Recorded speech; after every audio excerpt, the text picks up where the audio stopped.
যিমান আলোচনা তথা আমি আন্দোলন কৰিলোঁ সকলো আলোচনা আৰু আন্দোলন চৰকাৰে ভৰিৰে মোহাৰি এটা এটা কৰি আমাৰ এই অনুষ্ঠানসমূহ ধ্বংস কৰিবলৈ ওলাইছে। যোৱা বছৰত আমাৰ LP স্কুল ME স্কুলসমূহৰ মিড ডে মিল আমাৰ ফ্ৰী টেক্সট বুক বাইচাইকেল এই সমস্ত কেঞ্চেল কৰি দিয়াৰ ফলত আমাৰ LP স্কুল ME স্কুলসমূহ ধ্বংসৰ গৰাহত পৰিছে। তাৰ পিছত হাইস্কুল 105খন হাইস্কুলৰ ৰেজিষ্ট্ৰেশ্যন কেঞ্চেল কৰি দিয়াৰ ফলত সেইসমূহ হাইস্কুল আজি ধ্বংসপ্ৰাপ্ত হৈছে। আৰু শেহতীয়াকৈ 67খন হায়াৰ ছেকেণ্ডাৰীৰ দৰ্পণ এডমিশ্যন পৰ্টেলৰ পৰা নাম কৰ্তন কৰাৰ ফলত এইসমূহ বিদ্যালয়ত নামভৰ্তি কৰিব পৰা নাই আৰু যাৰ ফলত এই বিদ্যালয়সমূহে সাংঘাতিক সমস্যাৰ সন্মুখীন হৈছে আৰু লাহে লাহে এই বিদ্যালয়সমূহ যে ধ্বংস হ'ব তাৰে উপক্ৰম হৈছে। এই ক্ষেত্ৰত আমি বিভিন্ন সময়ত আজি দুমাহ ধৰি শিক্ষা বিভাগৰ মাননীয় শিক্ষামন্ত্ৰী মহোদয় আৰু বিভিন্নজন বিষয়াক লগ ধৰি তেখেতসকলক অনুনয় বিনয় কৰিছোঁ, যদিও তেখেতসকলে কোনো ধৰণৰ আমাৰ এই অনুৰোধক কোনো ধৰণৰ প্ৰশ্ৰয় দিয়া নাই বা কোনো ধৰণৰ কাম তেখেতসকলে আজিলৈকে আমাৰ কৰা নাই।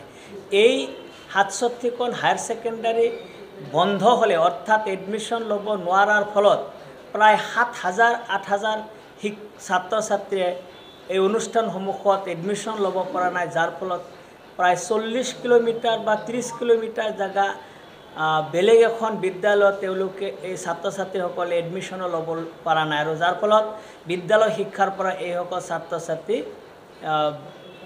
আঁতৰি থাকিব লগা হৈছে।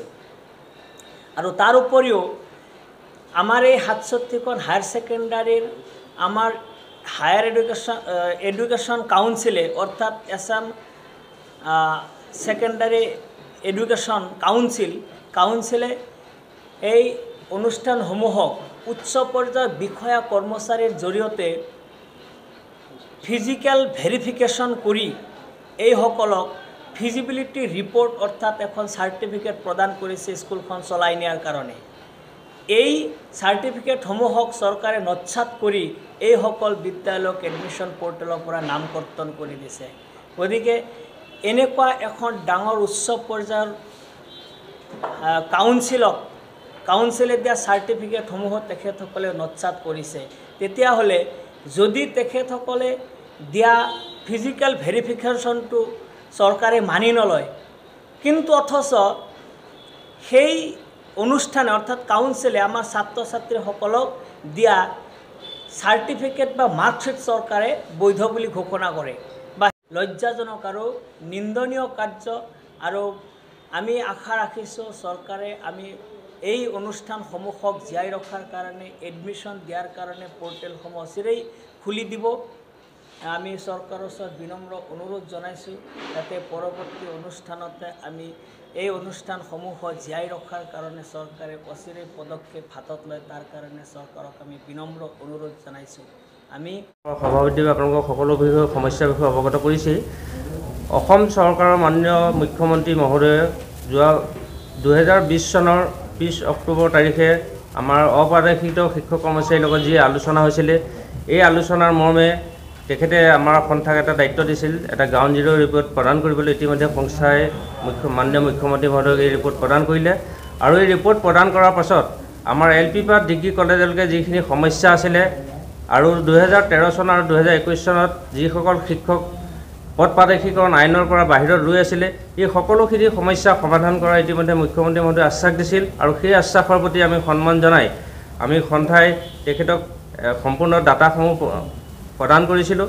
আৰু মুখ্যমন্ত্ৰীক আমি যেতিয়া অনানুষ্ঠানিকভাৱে বিভিন্ন অনুষ্ঠান প্ৰতিষ্ঠানক লগ কৰোঁ, তেতিয়া আমাৰ সন্মানীয় মুখ্যমন্ত্ৰী মহোদয়ে কয়, ঠিক আছে, মই আপোনালোকৰ সমস্যাখিনি চিন্তা চৰ্চা কৰি আছোঁ, খুব কম সময়ৰ ভিতৰত আমি আপোনালোকৰ সমস্যাখিনি সমাধান কৰিম। আৰু এই আশা বুকুত বান্ধিয়েই আমাৰ ভেঞ্চাৰ বিদ্যালয়ৰ শিক্ষকসকলে বছৰৰ পাছত বছৰ ধৰি বিনা বেতনে শিক্ষকতা কৰি আহিছিলে। কিন্তু ইয়াৰ পাছতে যোৱা বছৰৰ পৰা কি হৈছে, আপোনাৰ LP পৰ্যায়ৰ পৰা আমাৰ ভেঞ্চাৰ শিক্ষানুষ্ঠানসমূহ ক্ৰমান্বয়ে ধ্বংস কৰাৰ পৰিকল্পনা গ্ৰহণ কৰিছে। প্ৰথম পৰ্যায়ত LP আৰু ME আপোনাৰ মধ্যাহ্ন ভোজন সমসাজ বিনামূলীয়া পাঠ্যপুথি বিতৰণ বন্ধ কৰি দিয়াৰ লগে লগে এই বিদ্যালয়সমূহ অট'মেটিকেলি আমাৰ বন্ধ হৈ গৈছে। দ্বিতীয় পৰ্যায়ত আমাৰ 105খন উচ্চ মাধ্যমিক বিদ্যালয়ৰ স্বীকৃতি বাতিল কৰি দিছিলে আৰু শেহতীয়াকৈ আমাৰ উচ্চতৰ মাধ্যমিক শাখা চলি থকা 64খন আমাৰ উচ্চতৰ মাধ্যমিক বিদ্যালয়ৰ প্ৰথম নামভৰ্তিৰ প্ৰথম বৰ্ষৰ যি পৰ্টেল দৰ্পণ পৰ্টেল বন্ধ দি এই বিদ্যালয়সমূহক এটা মৃত্যুৰ মুখলৈ ঠেলি দিছে। এই কথাটোত আমি বহুবাৰ সন্মানীয় শিক্ষামন্ত্ৰী মহোদয়, আমি শিক্ষা বিভাগৰ বিভিন্ন ধৰণৰ বিষয়াসকল, সদৌ অসম উচ্চতৰ মাধ্যমিক শিক্ষা সংসদৰ সচিব প্ৰমুখ কৰি বিভিন্ন ধৰণৰ বিষয়বৰ্গ মাননীয় শিক্ষা সঞ্চালক মহোদয়ক আমি বহুবাৰ আবেদন নিবেদন কৰি এপ্ৰিল মাহৰ 19 তাৰিখৰ পৰা এই বিষয়টোৰ লগত খুব আমি লাগি আছিলোঁ আৰু এই বিষয়টোৰ লগত লাগি থকাৰ মাজতে আমি এটা কথা ইতিমধ্যে গম পাইছোঁ যে বিষয়টো মাননীয় মুখ্যমন্ত্ৰী মহোদয়ৰ যোগেদিহে মানে এটা স্থায়ী সমাধান হ'ব। কিন্তু সেই সময়তে আপোনালোক সকলোৱে জানে লোকসভা ইলেকশ্যন চলি আছিলে আৰু ইলেকশ্যনৰ মাজতে আমি মুখ্যমন্ত্ৰী মহোদয়ক লগ কৰিব পৰা নাছিলোঁ, যদিও তেখেতৰ কাৰ্যালয়তো আমি এখন আবেদন দাখিল কৰিছিলোঁ। কিন্তু তাৰ উপৰিও আমি বহুবাৰ আমাৰ সন্মানীয় মন্ত্ৰী মহোদয়ক লগ কৰি যদিও আমি এতিয়ালৈকে একো সুফল পোৱা নাই। গতিকে আজি এই সংবাদমেলৰ জৰিয়তে আমি সন্মানীয় মুখ্যমন্ত্ৰী মহোদয়ক আমাৰ দৰ্পণ পৰ্টেল বন্ধ কৰি দিয়া যিসমূহ উচ্চতৰ মাধ্যমিক বিদ্যালয় আছে এই বিদ্যালয়সমূহৰ দৰ্পণ পৰ্টেলটো খুলি দি অনাগত দিনত পূৰ্বৰ দৰে আমি যি শিক্ষাদানৰ প্ৰক্ৰিয়া চলাই আছিলোঁ আৰু এই বিদ্যালয়সমূহ প্ৰধানকৈ আপোনাৰ গাঁৱলীয়া অঞ্চলতে অৱস্থিত, আমি যিসমূহ বিদ্যালয়ত শিক্ষকতা কৰি আছোঁ।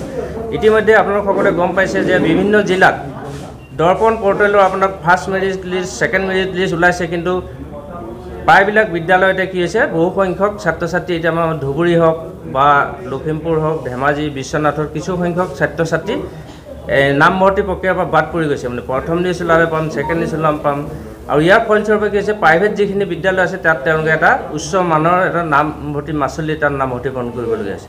আৰু আমাৰ বিদ্যালয়খন বিশেষ নাই, আমাৰ উচ্চতৰ মাধ্যমিকৰ বিদ্যালয়ৰ সংখ্যা 3 নগণ্য। আমাৰ ধৰক বিশ্বনাথ জিলাত একমাত্ৰ এখনেই আছে বাপুজী উচ্চতৰ মাধ্যমিক বিদ্যালয়, তাতো যথেষ্ট সংখ্যক ছাত্ৰ ছাত্ৰী ভিৰ হয়। ঠিক একেদৰে নগাঁও জিলাত শিঙিমাৰী উচ্চতৰ মাধ্যমিক বিদ্যালয় আছে, প্ৰায় 30 কিলোমিটাৰ মান ৰেডিয়াছত এখন উচ্চতৰ মাধ্যমিক বিদ্যালয় নাই।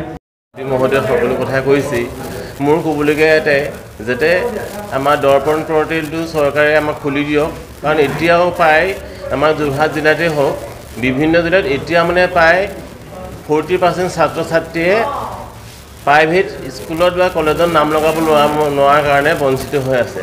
গতিকে চৰকাৰৰ অৰ্থাৎ মুখ্যমন্ত্ৰী মহোদয়ক আমি কাটৰ অনুৰোধ জনাইছোঁ যাতে সেই বঞ্চিত হৈ থকা ছাত্ৰ ছাত্ৰীসকলৰ বাবে দৰ্পণ পৰ্টেলটো খুলি দি আমাক কৃতাৰ্থ কৰে। লগতে অনাগত দিনত তেখেতসকলে যি উন্নীতকৰণৰ ব্যৱস্থা কৰিছে সেই উন্নীতকৰণৰ ক্ষেত্ৰত যাতে বৰ্তমান যিসকল শিক্ষক শিক্ষয়িত্ৰীয়ে হাইস্কুল পৰ্যায়ত উচ্চতৰ মাধ্যমিক শাখাত বিনা বেতনেৰে আজি 25-30 বছৰে শিক্ষকতা কৰি আছে, সেই শিক্ষকসকলক লৈ যাতে উন্নীতকৰণ কৰে সেইদৰে তেখেতসকলে আমাক কাটৰ অনুৰোধ। মোৰ ক'বলগীয়া ইমানেই। ধন্যবাদ।